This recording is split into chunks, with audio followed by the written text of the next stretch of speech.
Good morning. The garden won't need water tonight, I'm telling you. You can tell it's nearly the school holidays and the weather has returned. The horrible weather has returned, that is. And quite cold this morning too. Shorts was not a good idea. Anyway, Monday morning, welcome back. And this morning's message from Mull, if it was a government slogan, it would be exercise, eat less sugar, protect the pancreas. And that's what we're talking about today. So this is the latest in our little sequence of talks on various bodily organs. And today we're going to talk about the pancreas. And the pancreas sits just in behind your stomach. It's a long, flat organ. And the pancreas really has two hats on. So it plays a role in two very important body systems. I think when I did the body systems, I spoke about it in relation to your endocrine system in terms of its release of very important hormones. But it also plays a role in the digestive system. And within the digestive system, it neutralizes some of the stomach acid coming out of our stomach in the food that's leaving our stomach. Our stomach has quite corrosive acid in there to break food down, and you don't want that passing through the rest of your intestines. So the pancreas releases pancreatic juice into that part of your digestive tract and neutralizes that acid. And it also helps with the breakdown of carbohydrates, fats and proteins. So a really important role in the digestive system, but the main role that we often think about the pancreas as is the release of insulin and another hormone called glucagon, which you might not have heard about. Sounds like a dinosaur, doesn't it? So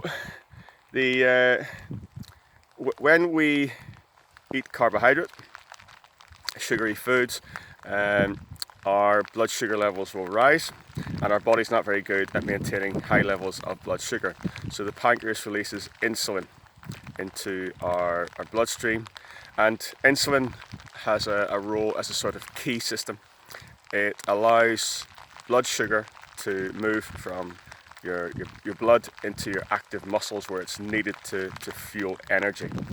And without that process, the blood sugar just rises and rises and rises. It backs up. It can't get into the muscles where we need it, into the working tissues, and that's not good for us. That's the brain can't function with high blood glucose levels, and it's quite dangerous long term to have high blood glucose levels. And there are talks on the website with reference to that, especially one on diabetes. If you look that up, you might see my hand coming in just in the corner here a few times. It's because I'm trying to cover up the microphone. I'm getting buffeted by a bit of a wind here as well, and if I don't cover that up, then you're not going to hear me at all, if you're wondering what that weird alien thing is in the corner. So the hormones that are produced by the pancreas. Now here's your pub quiz fact today. They're made in a part of the pancreas called the islets of Langerhorn. Get me on a Monday morning, eh? And hence called because the guy who discovered it was a German physicist called Paul Langerhahn, the islets of Langerhahn, in 1869, believe it or not. So keep that fact. That'll definitely be asked in the pub quiz when they open up again, that is. So we know what insulin does. The other hormone I mentioned was glucagon, and basically when you're exercising for some time, or when you've run out of blood sugar and you've run out of energy that's stored in the muscle tissue, you have a backup energy store in your liver, and it's a sort of a backpack, an emergency supply. And if we get to the stage where our blood sugar drops and we haven't got enough energy, then the pancreas releases glucagon into your bloodstream, and that tells the liver to start breaking down its energy store and release that into the blood. So it means that we can hopefully always maintain good blood sugar levels even if we haven't eaten for some time. If we've missed a meal, for example, or especially sometimes during long-term exercise, guys that are doing lengthy runs or cycles and stuff like that, then they're more likely to have glucagon being released into their bloodstream at certain stages, maybe just before meals where they're starting to struggle a wee bit with energy levels. So, benefits of exercise. for the pancreas? Well, like most of the major organs, it has a rich blood supply. So by exercise on a regular basis, we increase blood flow, so the pancreas will be getting more blood sent to it, which means more nutrients, which means more oxygen, more energy to do its functions.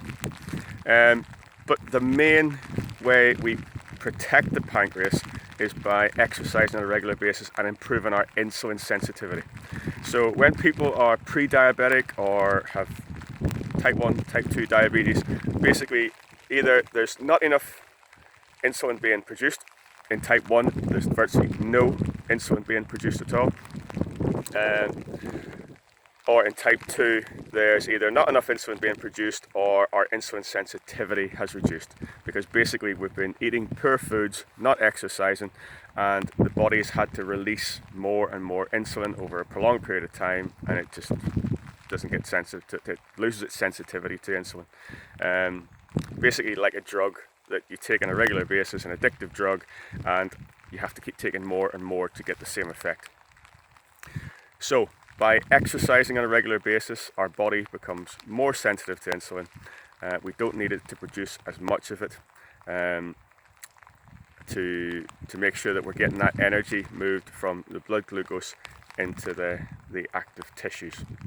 And other things we can do in combination with exercise is obviously try to improve our diet so that we're taking in carbohydrates that are not simple, that they're more complex, that they've got a bit more fiber attached to them, and not rocket science, stuff that reduce your fizzy drinks, reduce your sweets, things that are very high in sugar, cakes, pastries, fruit, be careful of, because fruit comes with a lot of sugar, and we just want to be careful that we're not putting loads and loads of sugar in, thinking this is a healthy way of eating, because again that takes the blood sugar levels very high, and the pancreas will have to release insulin to bring those levels down. So good diet, good exercise, protect the pancreas. I am getting drenched, and there is the mother of all rain, storms and squalls just about to hit me, so I'm going to pack up here. Sorry, it's very dark again this morning, and make my way home for a hot shower. I hope you've had a lovely weekend. You may need a few things to do indoors today, so you might want to try some activities inside today, because it looks like we're in for a rather wet day. Stay safe, guys, and I will see you on Wednesday, where hopefully the weather will be a little bit better. Take care. Bye bye.